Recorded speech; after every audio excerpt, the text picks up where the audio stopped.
Welcome everyone to Laugh and Learn.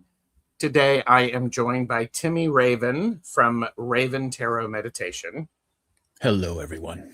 Good to see you all. And we are celebrating his 7 years of sobriety. I'm already getting weepy. We have talked about this. I'm honored and privileged to be able to do this. And so part of the 7-year sobriety celebration is we're going to explore how AA or Alcoholics Anonymous 12 steps, the big book, the 12 and 12, and tarot have all woven together in your recovery journey. Yes, it has. Mm-hmm. And I do want to say to everyone, please subscribe to both of our channels, because again, that is Raven Tarot Meditation. Links to his album are in the description below. Buy my album. Thank you. Buy Timy's album. All the cool kids are doing it. Seriously. And we know you're the cool kid. Right. So, I'm Gerald, TarotStache. Hi, Gerald. Glad to have everybody here. Also, here you go. This is a Laugh and Learn. Oh, I should have used a different color because look, it sort of matches. Wow. Well, it doesn't sort of matches. It matches. Totally matches.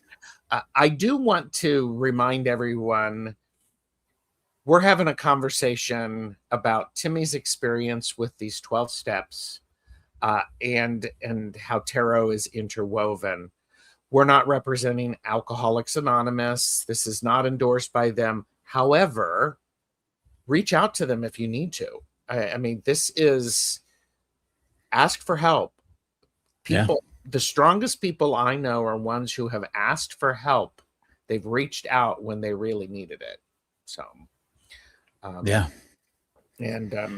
so you're not reaching out for help because you're weak. You're reaching out for help because you're strong and you've gone so far on your own steam and there's just no energy left. It's a sign of strength when you ask for help, when you really need it. Well said. Well said. As always, this is for entertainment purposes only. Do not make decisions based upon what we say. Seek professional assistance. Really. Yeah. So, Timy, you and I met, I think, about 6 months ago. You were in the beginning of the summer. Yeah, you were in Robin's chat. Mm-hmm. And I'm like going, oh, dude, you and I need to talk. This is fascinating, some of the stuff you were putting in. I was laying down the duality. I was like, what? What's that?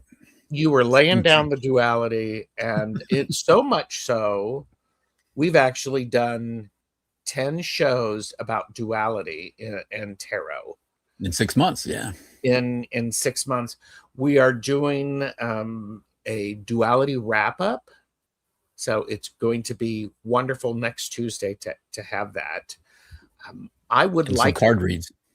And some card reads. Yes, everybody's been waiting for it. And I know Timy has been pushing for the card reads. Like, should we do a reading? Should we do a reading? And I'm like, let's get through the concepts. Gerald was being the dad. He's like, calm down. Calm your tits. Calm your tits. This is too soon. Calm down. We'll wait till long. I want to say hello to everyone. And I want to put this up. Clarity 4040 said 1 day at a time. That's amazing. 3 years and almost 3 months here. Tarot really does become clearer. Thank you for holding space for this. I am honored to do that. Yeah, we're doing the 12th step right now. We're spreading the word to the still sick and suffering and the people that may know somebody in their life that's suffering through this. Oh, that's amazing. I mean, everybody knows an alcoholic or a drug addict, right? Pretty much everybody. I would think so, whether or not they talk about it. I've had many of them in my own family. Mm-hmm. Mm-hmm. K Foresight is here. Tapioca Thievery. Congrats on 7 years. Tapioca Thievery. I love, and I love that name. I have forgotten their actual name, but they like the words tapioca and thievery. So, Pamela Batchelor is here. I'm Hey, happy for your new life, Timy.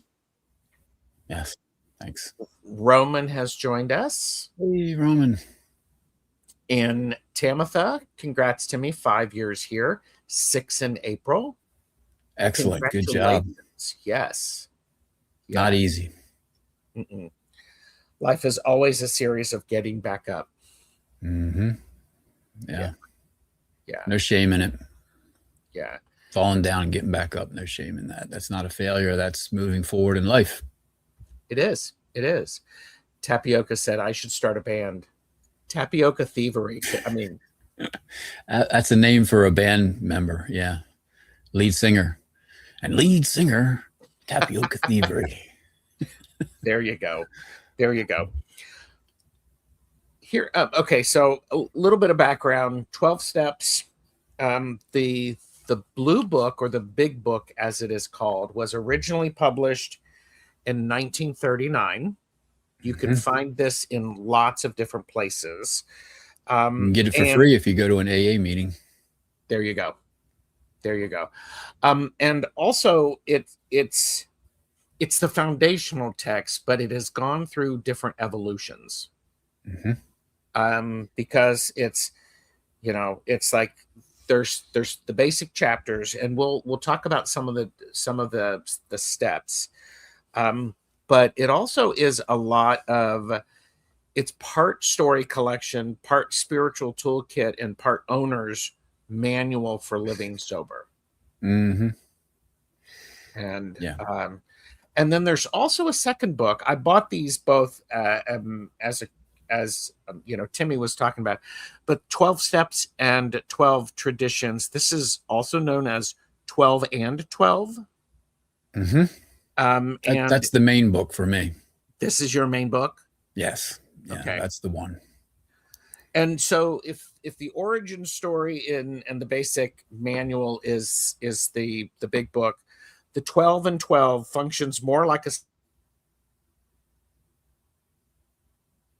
and each tradition. Gerald, you're freezing up a little bit. Okay, you're spinning too. Am I back? Am I back? You're back. Gerald's back. Okay, we were spinning. And Marina Heart and Heart-Centered Tarot is here. Hello, well done, everyone. Thank you. You beat the odds every single day, and I honor your struggle. Marjorie is also here. Hello. Tamitha said, I think both books are great for anyone, even without an addiction. Yeah, it's a common discussion topic in AA where people who are in various lengths of recovery go, man, I wish my family would go through the 12 steps because they're just as screwed up as I am, It's a pathway of self-reflection, and that's very helpful to pretty much everybody, not just people with problems with addiction. So agreed, both books are great. I also know that there are 12-step programs for family members. Al-Anon. And I think what's really neat is there's an aspect of support and community, and not doing this by one's self. It's impossible to do it by yourself. Okay. Yeah. Even though I thought I could do it by myself and just go to a psychiatrist and, control my drinking because I'm a disciplined person. And normally in the rest of my life, I am a disciplined person and I could stop a bad habit, but not this one. Yeah. Well, let me ask you this, Timy. For somebody who's never heard of Alcoholics Anonymous, how would you describe the 12 steps in your own words? Okay. Well,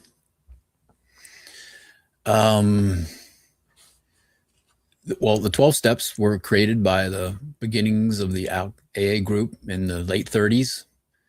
And it was what would you call it? Sort of a non-medical support group, because back then there really wasn't any medical solutions for people that were having a problem with addiction, and back then it was the most common addiction back then was alcoholism.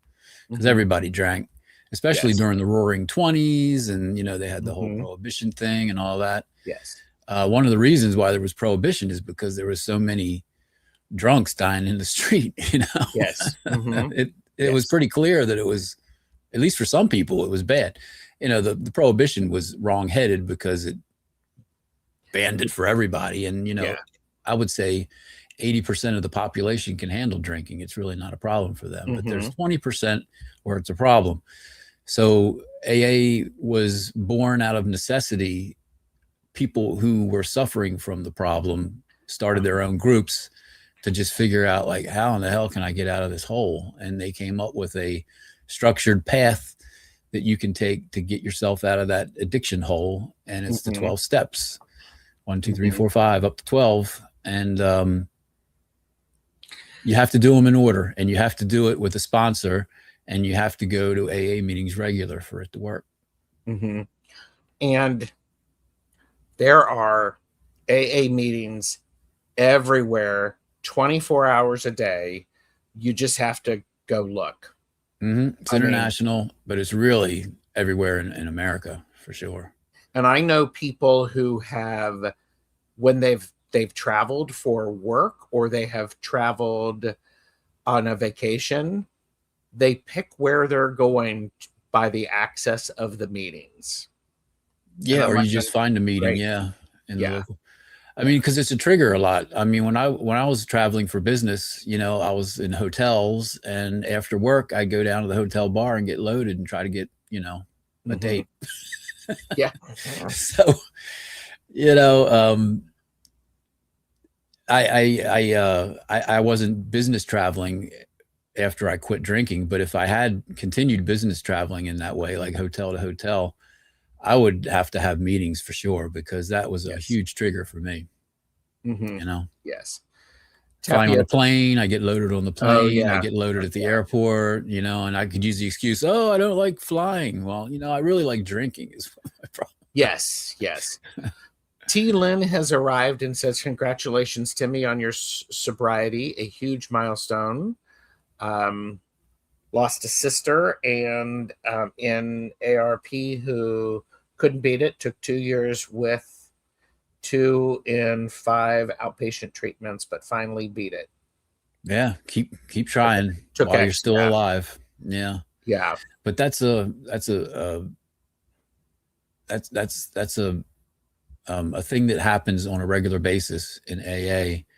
Is somebody for a day, a week, a month, a year, 10 years, 30 years, and they're all equally vulnerable to relapsing and dying. And every time you relapse, you're closer to being dead. I mean, it gets worse.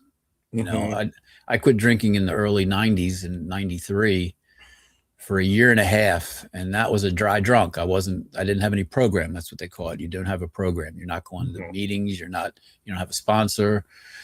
And but anybody can quit drinking for a couple of days or a couple of weeks or a couple of months, or even I did it for a year and a half because I was so afraid of what had happened that caused me to quit drinking. I had a personal incident that was bad.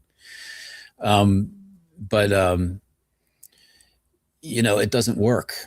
I just couldn't wait till the moment when my the consequences of what happened in the first place were behind me, and you begin to forget how bad it was.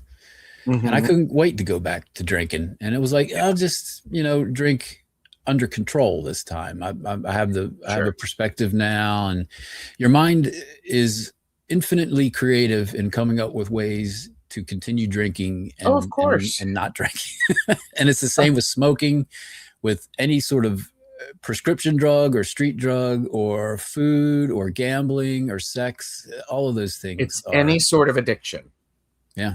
And the 12 steps is relevant to every addiction, I think, in my opinion. Yeah. Yes.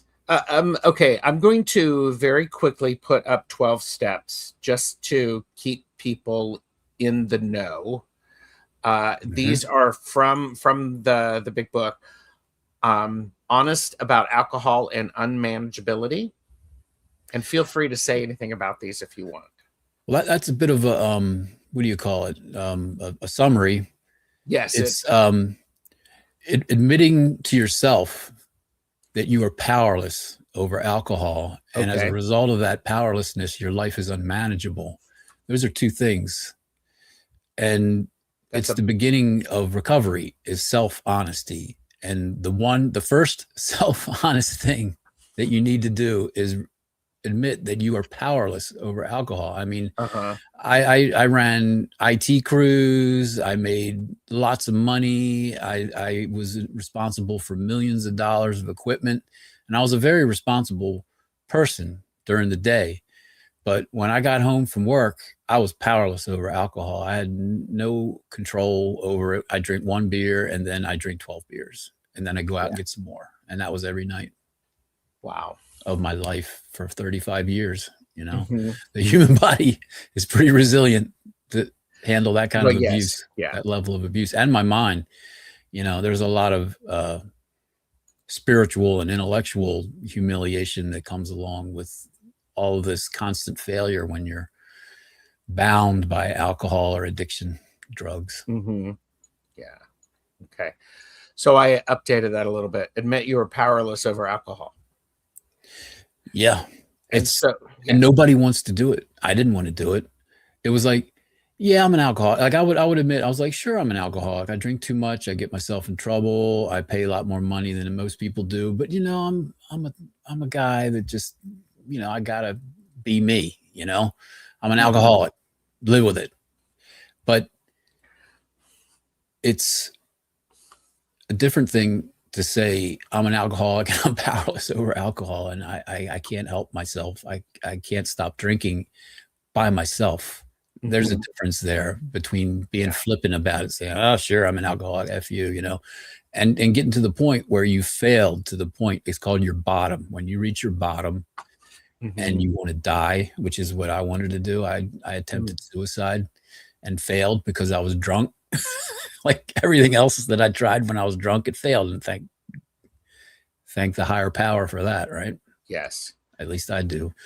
Yeah. So, well, and that leads right into step 2. It's opening to a power greater than ourselves that, you know, accept help from a power greater than yourself, described as God, but as every individual understands it and explains it and experiences it.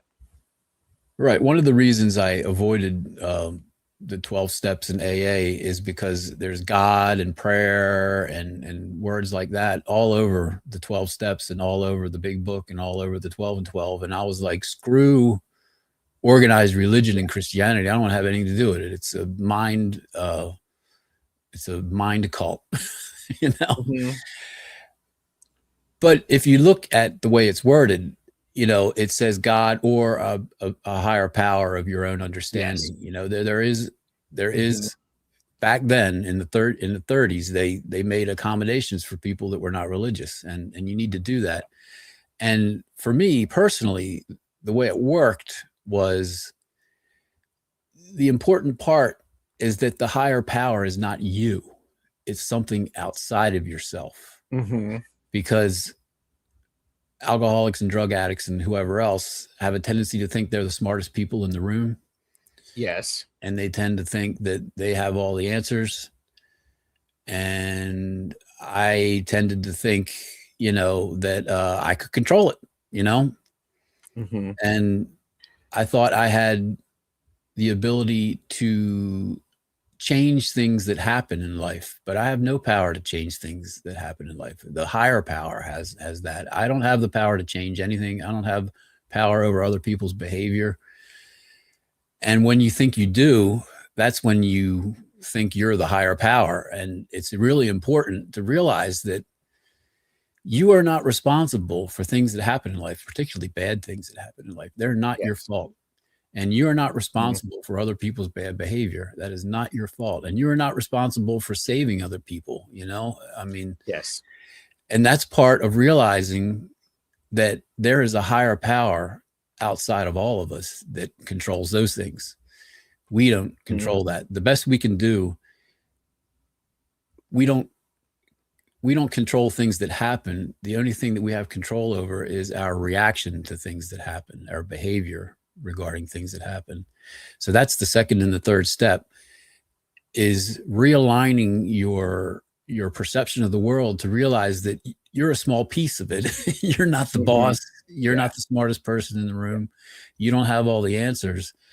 There's something else that's taking care of all that. So relax, and I like and take care of your own side of the street.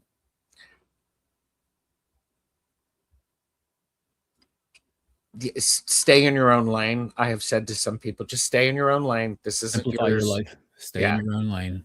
Don't be all. We were talking about judgment in the last tarot episode, and don't spend all your time judging other people and saying how horrible your life is because of the actions of these other people. Oh yeah. It's a never-ending spiral of failure. Don't do that. Yes. Well, you mentioned spiral. One of the things that I was looking at is this isn't a ladder, these 12 steps. It's really a spiral. Is that a fair assessment? Because you may come around and suddenly connect with something that you thought you had already figured out. Mm-hmm. And you experience it at a deeper level, perhaps. Yeah, you go to meetings. I ran a 12 and 12 meeting for 4.5 years, and each meeting is a chapter of the book, and each chapter is a step. And like the first step is only 3 pages, and then the fourth and the 12th step are like 20 pages each, and and my experience was I went through the 12 steps in a group setting where we would discuss each step for 4.5 years. There is a lot of that phenomenon you're describing, where you backtrack and you go back to the first step, and you have a deeper understanding of that step after you've gained more experience and discussion with your fellows in the group and with your sponsor. Because when in the beginning, when I just got out of the hospital from my suicide attempt, and I was in a dry out psychiatric hospital, and every single person in AA meetings in my local area have all been in that same place. And when I came out of that, they had a meeting in the hospital, and I was there with my hospital girlfriend, and we were watching I think we were watching Chevy Chase, that Christmas movie, National Lampoon's Christmas. We were cracking up, laughing. And it was just me and her in the little day room area, maybe a couple other people that were staring at the wall or whatever. There was a lot of damaged people in that place. And the nurse, they had a meeting, and the nurse came out and announced the meeting, and they had the schedule on the little board over there. And me and her were like, I'm not going to that stupid meeting. And the nurse came over and said, you guys both have problems with alcohol. You should go to that meeting. And she just pointed, So we went down the hallway, me and her, and it was just me and her and 2 guys that ran the meeting. And one of those guys ended up being my sponsor for quite a few years. And the other guy ran a rehab center. His name was Rob, and my sponsor, his name was Bob. And so Rob and Bob. And I went into that just looking at my watch and saying, this will be over soon enough. Although I didn't have a watch because they take all your shoestrings and stuff. Yes, they have to keep everything safe. Yes. Yeah, you're walking around in your grippy socks, So we went into that meeting, and I was like, whatever, this will be over soon. And I don't know, something about it just caught me. And Bob got real emotional when he was talking about his story. And Rob told his story, and they gave me a little pamphlet and said, here's our meeting. It's Tuesday night on 7:30, every week. You should come to the meeting. And for some reason, it gave me hope. I kind of figured as soon as I got out of the hospital, I was just going to kill myself again, and I was going to do it sober this time and make sure it worked, because I was not happy with my life. Everything fell apart. Everything was gone. But for whatever glimmer of a reason, I thought, well, maybe I'll try this AA thing, because I knew I was going to prison after I got out of the Yeah. psych hospital. You know, that was my third DWI in Harford County, Maryland, which is a death sentence practically. They're very strict. So I was really upset. But I figured I'll just go to this meeting, and I especially I had talked to the lawyer that I'd put on my credit card that I couldn't afford. It was like $5,000, and he said, you are going to go to Alcoholics Anonymous every day for the next 90 days. It's called 90 and 90. You're going to do 90 meetings in 90 days, and you're going to put it all in a notebook. You're going to write the date and the time and the meeting you went to and what the meeting was about. And then you're going to take that up to the front, and the secretary is going to sign it, date it. And then we're going to show that to the judge. And then she or he will probably not throw the book at you just because you did that. And you're showing some sort of signs of remorse, some signs of, you know, at least attempting to do something. To do something different. Yeah. Yeah. And I did it. I think I did 90 and 92 days. I didn't go on Christmas Day during that stretch, and then there was a really bad snowstorm one day, and I didn't go to that one. But I did. But I was, you know, I'm pretty compliant and rule follower when I'm sober. So I did it 90 days, and it was all in the book, and I did it legit. I didn't cheat, and you know, I had to show that to my probation officer when they did the intake for the probation, which was 3 years. It was, I had a blow and go in the car for 3 years, and it was $100 a month for that device. And, you know, it was a big problem when I had to take it once to get a car mechanic to fix a problem, and they can't start the car unless they blow in that thing, you know? And when they blow in the thing, you know, it's not me doing it, and it had a camera on it. So it was like a legal violation. So you have to go through a whole rigmarole. You know, once the legal system gets their hooks in you, it's really hard to extract yourself. So my advice to all the newcomers out there that think they might have an arrest in their future, I would suggest that you take steps to not get arrested and not get caught up in the criminal justice system, because once they get their hooks in you, it's really hard to get out, because what happens is you have to be perfect. You can't make any mistakes with any filings that you do or showing up for any kind of things. And they can make mistakes left and right, and they do, and they affect you negatively, and you can't complain about it. You just do what you can to fix it. And that happened to me multiple times. And it's really hard once you're in that system to get out, unless you're perfect, you know, unless you really don't screw up and you're really submissive and you don't talk back and you don't give any kind of attitude. And for a lot of people, especially if they're actively in addiction, they can't do that. They can't keep their mouth shut, you know, and then end up being incarcerated. And that just ruins you. I mean, when I was in prison, it wasn't that evening. I mean, it took like 8 hours of sitting in this little intake room before they sent us out to the actual prison area. And I just fell asleep. And then the next day when I woke up, I sat there in that room with the little tiny TV, and they had a cardboard box with old paperback books in it. And that was it, you know, and it was all steel and concrete. There are no cushions in prison on purpose, because they just need to hose it down, you know, if there's blood and guts all over it. And I sat there that first 5 minutes, and I said, I am wasting my life. I am wasting my life in this prison. This is the worst.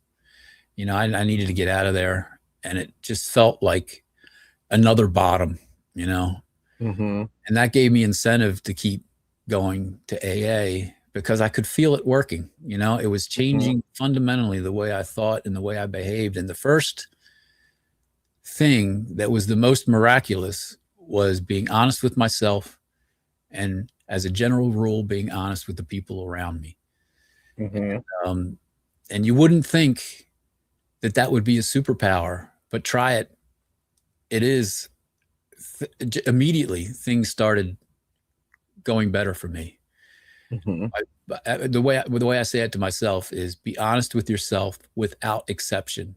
And as a general rule, be honest with those that surround you. And I say general rule because sometimes, you know, telling your wife that she looks fat in that dress is not a good idea, you know. But if it's a problem for her, and you know, she really does look fat in that dress, then find a way, if you love that person, to you know, communicate it in a in an honest way. Mm-hmm. That's what I mean by honesty, not brutal Yes. honesty. There's no value in brutal honesty. Well, Too and much. I learned from in my own therapy practice and some mentors is honesty without support is brutality. Has to come from a good place. Yes, honesty without support is brutality. Mm-hmm. Yeah. So I want to take a minute, and there have been a few people who have jumped in. So we've got Linda de Gonzalez is here. Michelle Marie is here from Astrological Tarot. oh, nice. They are out shopping, doing their grocery shopping. Oh, wow. I'm live in a grocery store. Nice. You are live in a grocery store and probably just in their ears. So it's one of those things that it's like, so, and okay. And Linda did say, congratulations, Timy, a really big milestone. You deserve all the kudos. Thanks, Linda. Appreciate it. And you are an inspiration to me.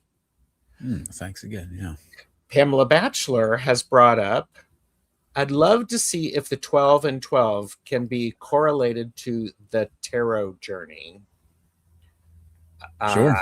And so it's like you were describing. So as Pamela said, so that was like a full moment to me, jumping into AA and surrendering. Yes, that first day, that first night, that 7:30 p.m. meeting on a Tuesday, I was a fool. Literally, I didn't know what was going on in the meeting. You know, they were doing all these rituals and reading the 12 steps, reading the 12 traditions, reading the promises. Yes. Reading those things, and then, you know, they had the hat passed around. I'm like, what is this? You know, everybody's putting $1 in, and then that's for the coffee and stuff like that. And they asked me if I wanted numbers, and I'm like, numbers? What do you mean? And what they do is if you're a newcomer, if you want numbers, they pass a little card around, and all the regulars, all the home group people put their phone number in there, because if you have a crisis, you can call them up and they'll answer the phone. I didn't know what that was. I said, sure. And then they gave me this little book, and I was like, what is this? And they're like, that's your numbers, dude. It's like, okay. So after a while, you start getting the hang of it, you know, and you know, it's good to have a sponsor early on, but I didn't. You know, I'm a rule breaker, and I think that my way is the best way. And I was like, I don't need a sponsor. And you know, I got into the thing, and I got into the meetings, and I got into sharing. I mean, it's really frightening to share your deepest, darkest moments of your life, but everybody else is doing it. And that's the power of the group. And the door's closed. Everybody in that room is either an alcoholic or a drug addict, and they have stories way worse than yours. So bring it on, baby. Like, can you top this? Yeah. You know, and people do get into drunkalogs, and there is a lot of funny stuff that people do when they're drunk. Yeah. And there is an entertainment part to that. And it does have value in that, you know, it breaks the ice, and it makes everyone realize that everybody's in the same boat, and it just allows you to be honest. That whole honesty thing, yes, is increased when you're among your peers. Yes, yeah, and I think there is I would also believe there's the bit of humor that only people who have been through something similar get with what you're telling in the story. Yeah. And they're like going, oh, I know this punchline. Okay, yeah, I've had my own punchline on this. So yeah, we knew all the judges at the courthouse, and which ones were easy on AA guys and which ones were not. Oh my. And Tamitha said the only person you can change is yourself. In the serenity prayer is my go-to. Yeah. I actually think this is something, the only thing you can change magically is yourself as well. That's truly the thing that you can control. You can manifest change within yourself. Yes. And your own behavior. You do have control over that. Yes. You did say a word, and I'm going to glob onto it because you had mentioned glimmer. I want to remind everybody glimmer globe is going on. Glimmers are those moments when when one feels safe, they feel connected to themselves and fully present.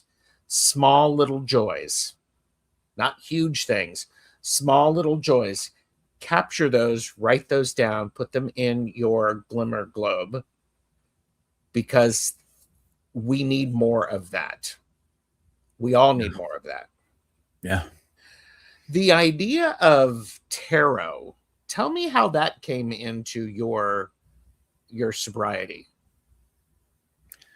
I went through the 12 steps successfully, and they were a revelation to me. And my behavior changed because of it. And I've started to, experience happiness in my life and satisfaction and a feeling like I'm not a bad person. And, people were treating me differently, in a better way, I didn't have to lie all the time. I didn't have to hide my drinking, and nobody was under any delusion that I was not drinking. Everybody knew I was drinking at the end. The last 2 years, it was just every day. I'd come home at 2 a.m. So what happened was I went through the 12 steps, and I really enjoyed the process. And it was like learning a really valuable, important skill.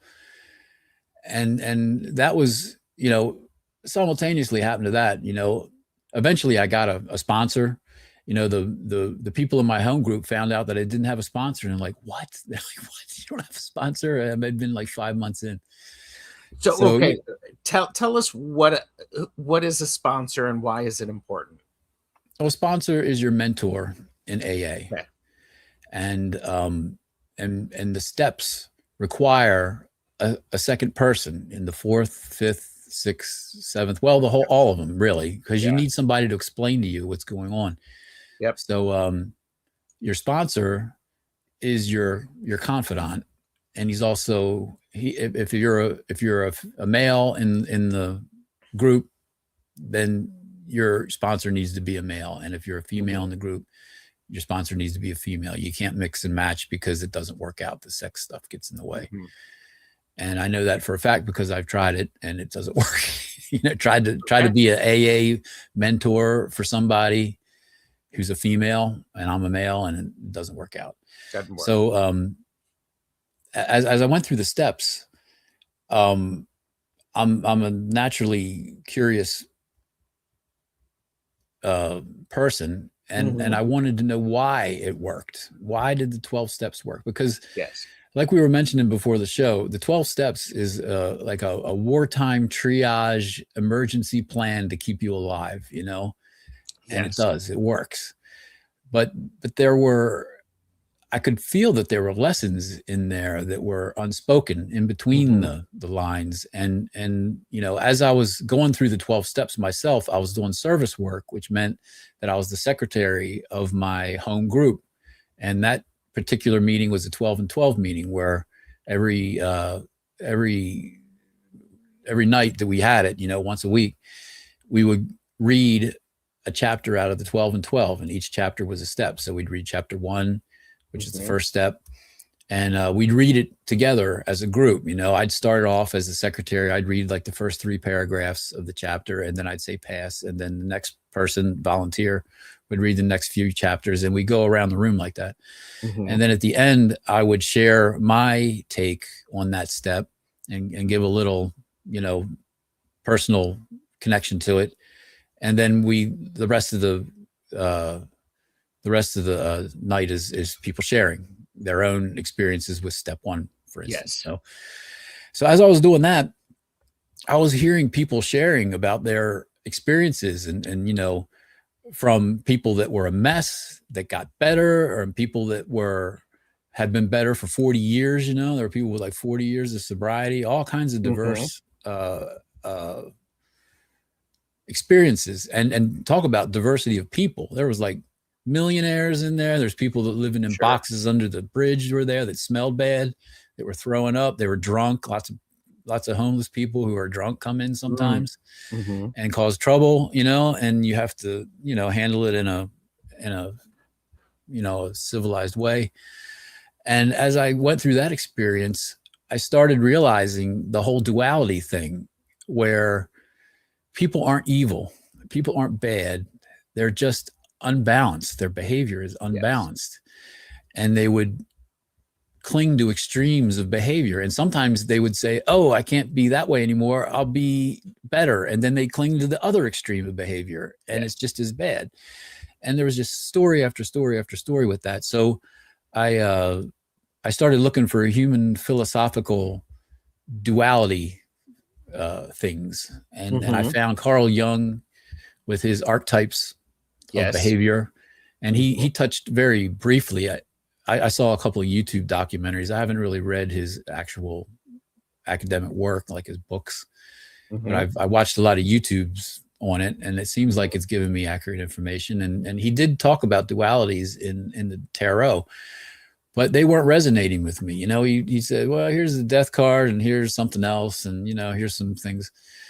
And I was like, well, I have a tarot deck. I had bought one at Barnes and Nobles, and I showed it to you that one time. It was it's just sort of a generic, $20 deck from Barnes and Nobles that happened to be a Marseille deck. And I thought, well, I'll just look at my deck and see if I can see any. I'll look at my deck. I'm going to look at my own deck and see if there's any dualities in it. So, I pulled the box out, and I'd maybe played with it once or twice with my ex-girlfriend. We would do card reads or whatever, and then, go back to what we were doing. So, I pulled all the cards out, and they made zero sense to me. I was like, which is everything that happens when you start with it. So then I'm like, all right, now I need to watch YouTubes on tarot decks. And I didn't realize that there were different versions. There's the RWS, there's the Marseille, there's older ones and then there's newer ones, there's brand new ones. So I learned what the decks were all about. And there was 3 parts. There's the majors, the quartz, and the numbers. So I thought, well, I don't see duality in the numbers really, or the quartz so much, but the major arcana look like there may be dualities in there. So I simplified it, and I just looked at the 22 major arcana. Yes. And I said, where are the dualities? And I looked at the Jung thing, and I'm like, well, here's the 2 that he brought up. And I'm like, yeah, whatever. So I laid them out on the table in order. And all my life, I've been very left-handed, and, I've been fighting against the whole right-handed world. Yes. And that includes writing, because when I write with my left hand, and as I write with a pen, it just smears right over top of everything that I just wrote. Or same thing with painting. And after high school, I took some college art classes that were like natural drawing. And there I got used to using both hands, and it really knocked me out of that whole like super hard left-handedness that I had, because you use the charcoal and you can use both hands, and same with the paintbrush. So I kind of like started to become a little more ambidextrous with that. But in my old age, I'm grumpy now, and I'm like, F this whole right-handed right to left stuff, or left to right stuff. So I laid the cards out the way it felt comfortable to me, which is right to left. Good. 1 was on the far right, 2 was next, and we ended with the world card on the far left. And I was like, where's the dualities? And I looked at them, and the first 2 looked like a duality. It was a man and a woman. And I'm like, well, it might be, and then the next 2 was another man and a woman. And then the next 2 was the Hierophant and the Lovers. And I'm like, well, there's like 1 guy here, and then there's 3 people over here. Maybe that's love, like institutional religion love, and then like individual love. Maybe that's a duality. And I looked at them all, and they all looked, and some of them were pretty clear, others not so clear. But I was like, it looks like there's a dualities in the majors in order. 1 and 2 are the first pair, 3 and 4 are the second pair. So then I started delving into the individual card meanings. And as I was doing that, I stumbled into the Tree of Life with the 10 Sephiro. And I'm like, well, here's 10 card pairs, here's 10 Sephiro. Do they equate together, and they do. They did, in my opinion. And that's how I fell into it. It was a search that led me in that direction. And it's a beautiful search to which you have been sharing with us, because, this is, where's my, I was going to show off for a second. Now where's the prop? Did you have a prop? Where's the prop? Oh my God. I have failed you, Timy. Sorry. Well, what were you going to show? I was going to show my big binder of all of the tarot duality stuff. Oh, wow. Oh, yeah. I mean, this whole thing is about all of the dualities. Yeah. So what you've done is and correct me if I'm wrong, please. What you've done is you've taken the concepts, the 12 steps or the 12 concepts, and you have filtered it through you in a way that helps you bring it into your existence in a meaningful way. Yeah.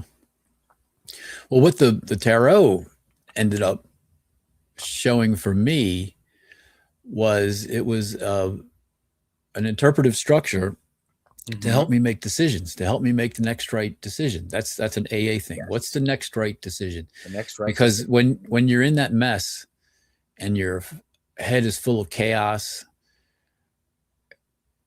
the thing that people suggest at the beginning of your sobriety is to simplify stuff. Just do the next right thing. Don't think about tomorrow. Think about right now, especially when you're having heavy relapse feelings, like craving alcohol. If you're a heroin addict, it's guaranteed that you're going to be going through a whole lot of stress, and you need to get through, not only the next day, not only the next hour, but the next minute, the next second. It's really bad for some people. Alcoholics, when they're really bad, when they're like drinking cheap vodka out of a handle, if you don't drink, you get, deliriums tremens, you get the DTs, and it can kill you. That will kill you.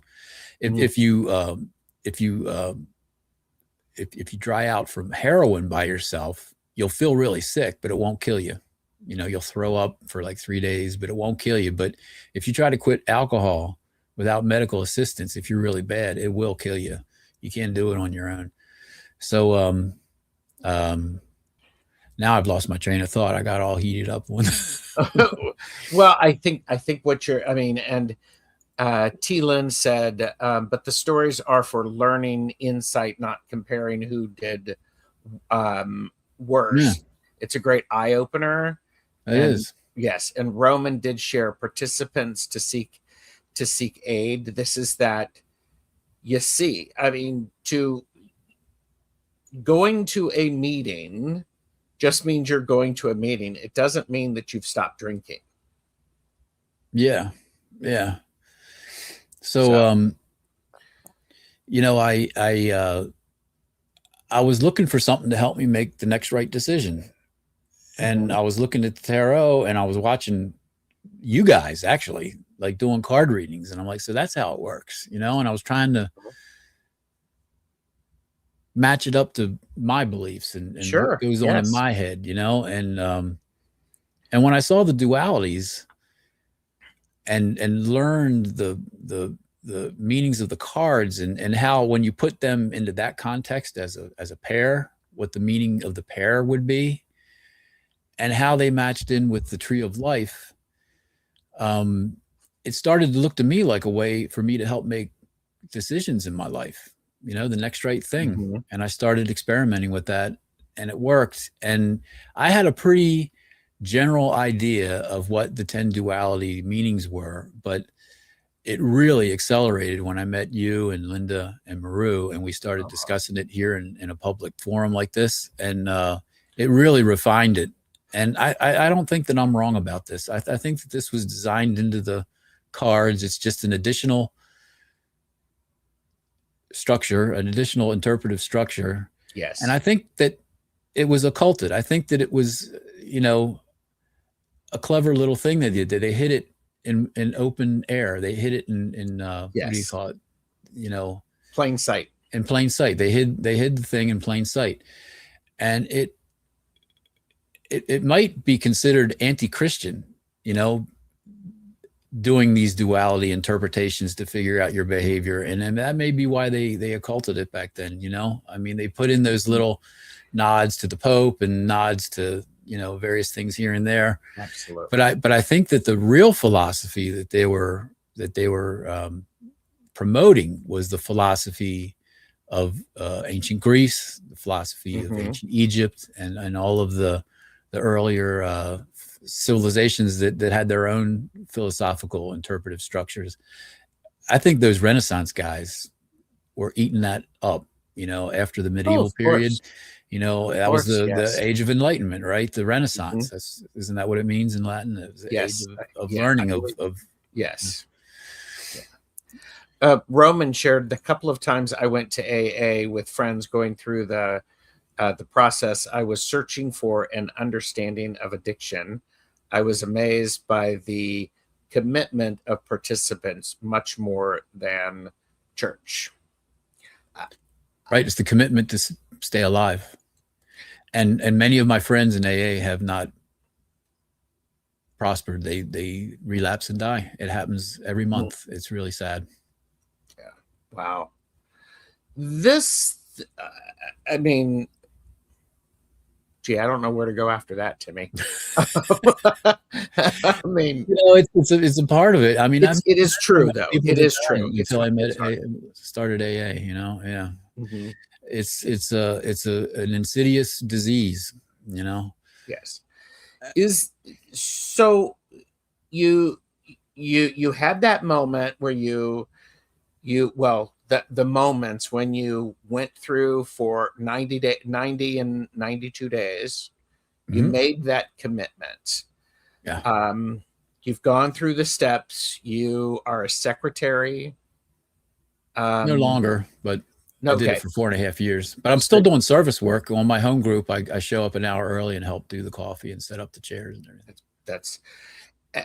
And there's a great deal of power in thinking about community with this. Part of that is people who see you, they know exactly where you've been.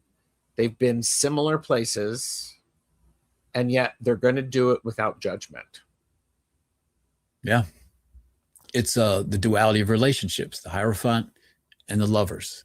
The Hierophant is broad social relation, groups, relationships in a group. Yes. And I think that's what the AA organization is for me. It's the Hierophant card. It helps you. It helps you on your spiritual path because you can't do it on your own. And then also I have AA friends who are symbolized by the Lover's card, which is intimate relationships. And as Linda, who is always right, explained to me, intimate relationship doesn't mean sexual relationship. It doesn't have to be. And she was right about that. My relationship with my sponsor was an intimate relationship. We were, I admitted things to him that I did that I would never admit of course, in an AA meeting, even among other AAers, it's just humiliating things or dangerous things or malicious things that I did to other people that I just hold guilt inside of me for decades, and it's like Catholic confession. It's the same effect. I think, when you talk about these things out loud to somebody else and they say, it's okay, that's not so bad, you're going to be fine. It releases something inside of you. I mean, we walk around with all these buckets of crap and you accumulate these buckets of crap, like crappy things that you did, crappy things that were done to you, and you have resentments and you won't let go, and you're holding these buckets and they just drag you down and you're in the middle of all that stench and you won't. And just at some point, someone says, let go of the buckets. Just let go, put them right there and walk away. And it's as simple as that. It's so hard, it's easy. And you need the group to help walk you through that and explain to you it's not that scary. Just do it. And that's also like the tower, Yes. All my AA friends are saying, jump off the top of the tower. You'll be fine. You'll land on your feet and it'll be great. And I'm like, no way. That's too far. I can't do that. And they're like, yes, you can. Right. I did it. And then they do it. And then you, and then you follow them and you're like, you're right. And it's the removal of bedevilments. It's the devil card. It's insight. You know, the top two dualities of insight and of humility, those are the things that AA is repairing first in my life and in other AA and addiction people's lives. You know, you need insight. You need to get rid of all those bedevilments that have been sending you down the wrong path. And you need humility. You need to know who you are and what you are. And then who you are part is that first step. Know that you are powerless over alcohol or drugs, and your life is a mess because of it. Wow. Tamitha said, rooted Willow reading said, I may see you at a meeting. Been going to others as I travel. They are doing lots of travel. Yeah. You need to have that. You've got to have that support. Yeah. You can't let that go. You got to go at least once a week. I used to go 4 times a week. I don't feel the need to go 4 times a week anymore, but I do feel the need to go 1 time a week at least. Good. Sometimes twice. Yeah. Yeah. I like I said, I knew people who they would go to 3 or 4 meetings a day because that's what they needed. Yeah. Lots of people are like that. And some people do that for years. You know, it's just, you know, it's a pleasurable thing. You know, but like we mentioned the last duality show when we were doing spiritual enlightenment, which is the whole point of the 12 steps. You know, the 12th step is the spiritual enlightenment step. You know, you practice these things in all of my affairs is what the 12 steps, you know, steps 1 through 11, you learn a lot. And then in step 12, you practice those behaviors in all of my affairs, and you help the still sick and suffering. You know, you spread the word, and I'm kind of doing that now. There's probably maybe people that'll hear my voice at some point that are having an issue with addiction, and maybe the things that I say will make them feel a little more comfortable being honest with themselves and getting some help. Yes. Being honest with yourself and asking for help. Yeah. Strong people do that. It's hard. Right. And my original point was with spiritual enlightenment, there's 2 parts to it, right? It's another duality where you have the interior work, which is the judgment card, 19. And that's reading the 12 and 12. That's reading the big book. That's sitting down by yourself at the kitchen table and writing down all your 4-step character defects is what they call it. Yes. And that's internal work and thinking about things. It's like, oh, I was in a meeting yesterday, and one of the pieces of advice was, you know, don't say anything until you count to 10. And some people, that's a big help for them. And they're like, and that's internal work. You're like in a situation with somebody, and you're conversing with them, and you remember, and you're about to tell them that they're full of S or whatever. And then you go, wait a minute, I want to think for 10 seconds before I say it. And then you decide not to do it. That's internal work. That's judgment. But the other side is the sun. And that's, for me, an AA meeting. Those are people that are radiating their spiritual enlightenment, you know, to everybody. And as we discussed in that episode, there's some people in AA that are out of balance with that. They do all the meetings and all the expressive outward stuff because they're, you know, that type of person. They're an expressive outward type of person. But you got to do the internal work too. And conversely, you can't just do the internal work and read books by yourself and write in your journal by yourself without doing the expressive part, where you are a member of a group and you're getting all the benefits of the group. So there's a lot of connectivity between the 12 steps and the Marseille tarot in general. Yeah. That's really powerful. I think, thank you for that. I mean, yes. We are at an hour, and I want to be respectful of everyone's time, because guess what? Everybody has lots of options of things to do with their time, and they've spent time with us. Yeah. Links are below for us.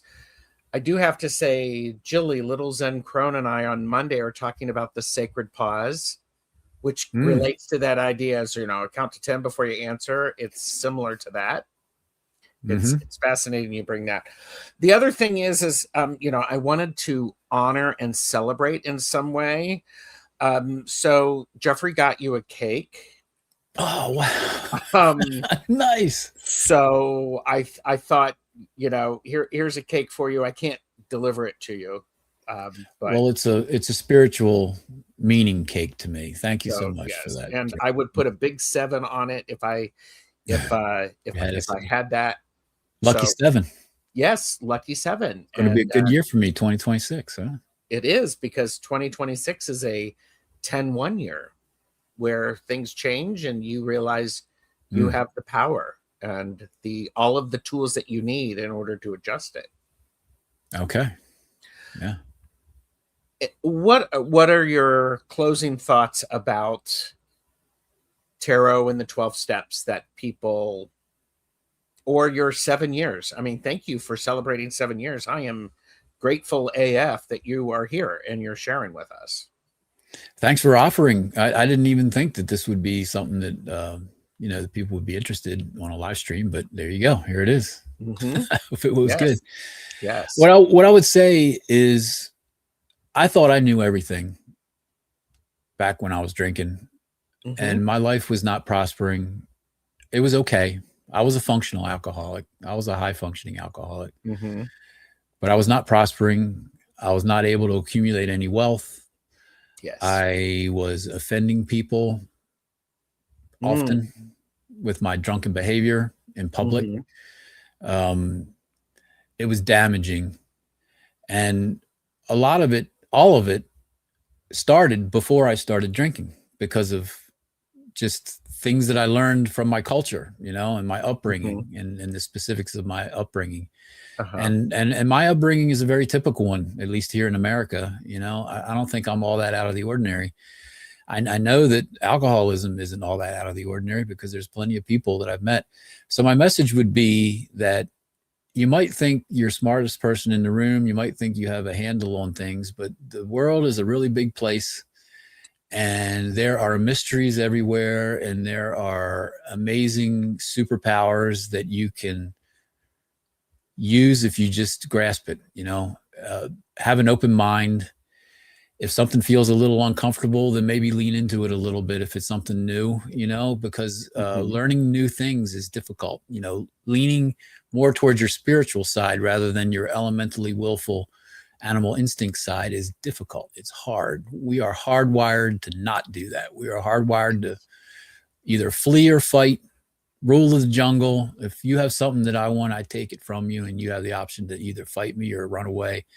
That life, that part of us is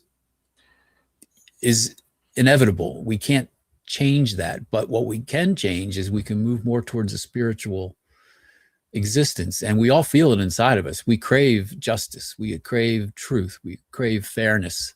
Those are spiritual attributes, and I think our goal, our evolution, our forward evolution is towards that side.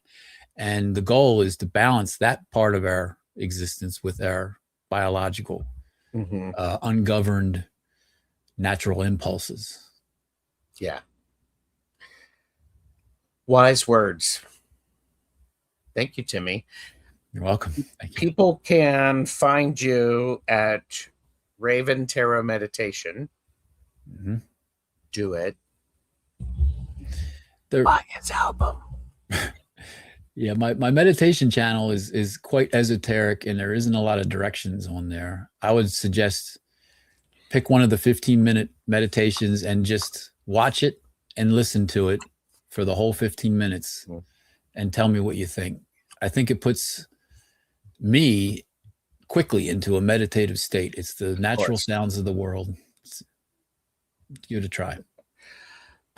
T. Lynn said, more of these stories need to be shared. Those who've not been through it in some aspect really need to learn what it's like and be more understanding of those caught up in it. One of the most important things for people who are not alcoholics or drug addicts, and then you have some acquaintance or a person in your life that is going through that struggle, is you have to be aware, the help that the alcoholic wants is not particularly the help that they need. And I've learned that in AA, because I'd meet people and they're like, oh man, I need $300 for my rent. And Yes. it's somebody you've known for a year, and you're like, well, are you sure you can give it back to me next Friday? And they're like, oh yeah. And you give them the $300 and they disappear, and that's because they took that money and they're drinking. Yes. In every case. Yeah. So that's not the help they need. If you were really concerned about paying their rent, then you would go with them to the rental office and say, I'll bring $300. You meet me there, and then we'll pay your rent, and then you'll be okay. Yeah. And in every case, they'll like, oh, no, I can't do that. Yes. So you have to be aware of how deep addiction is and how it makes you lie. So when you're trying to help someone like that, spend some time figuring out what help they actually need, not automatically give them the help they want. Yeah. And Linda said, yes, Timmy, I learned that with my son. It's a hard lesson, and it's really painful to implement it. But it's required. Yeah. Yes. And Tamitha, thanks you too. Such an important topic. Grateful. X was court ordered to AA, so I knew when I crossed the line. Knowledge is key. Knowing is better than not knowing. Yeah. And oh God, yes, very painful. Yeah. And there's this delicate moment of when do you have to stay in your lane? And sometimes you just have to say, I can't help you. Yeah. That's a really, really hard lesson. Because you have to save yourself first. You have to, especially if you're an alcoholic or drug addict that's recovering.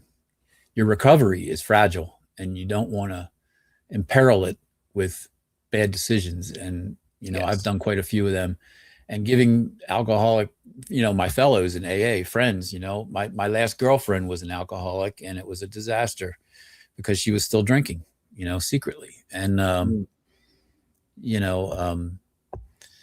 it's when you're in a situation like that, you have to say, well, my sobriety is at risk. I have to put this out of my life, even though it was one of the most difficult decisions I had to do, breaking up with her, because I really was falling in love with her, and I was hoping that we could get married and have a life together.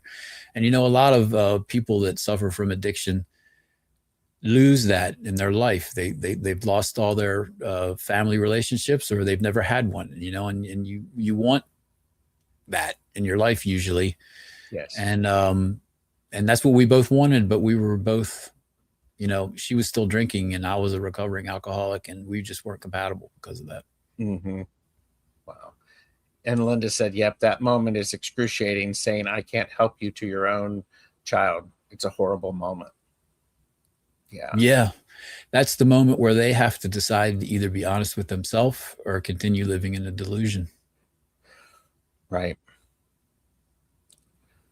Timmy, this has been really powerful, and I appreciate people who have been here in chat being so respectful and celebrating 7 years with you. This is great. You're picking up your chip on Sunday? Yeah, not my home group. I love it. And I would say if you're willing to show us that on Tuesday for the duality one, I would be honored to see it. Okay.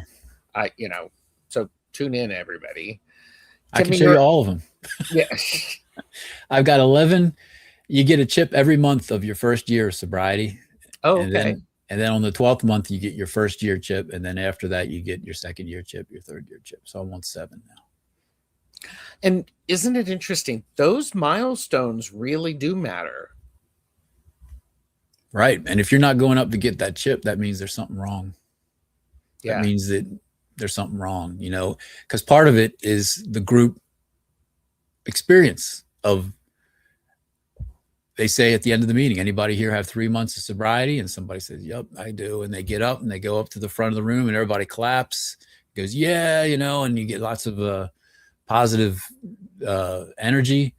And then the person up front gives you your chip and they give you a hug. And, it's very emotional in many cases. And it's a ritual, and it's symbolic, and it's important. It helps keep you on the path.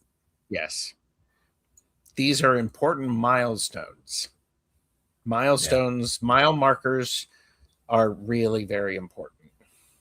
So, rituals and symbols Timy, help keep us. Yes. You said tools and symbols.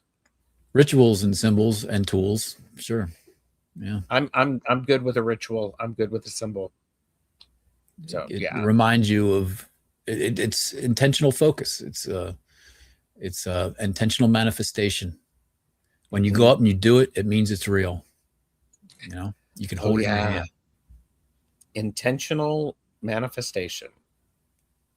I like that. Yep.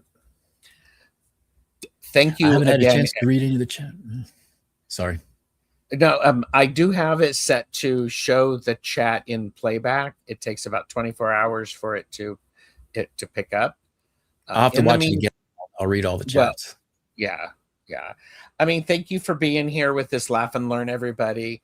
If this conversation about the 12 steps, sobriety, and tarot supported you, show your support, like and subscribe. And if you are struggling, reach out for help in your area or visit aa.org. Just go to a meeting. Yeah, go to a meeting. You are not alone. Thank you, everybody. Thanks a lot, everybody.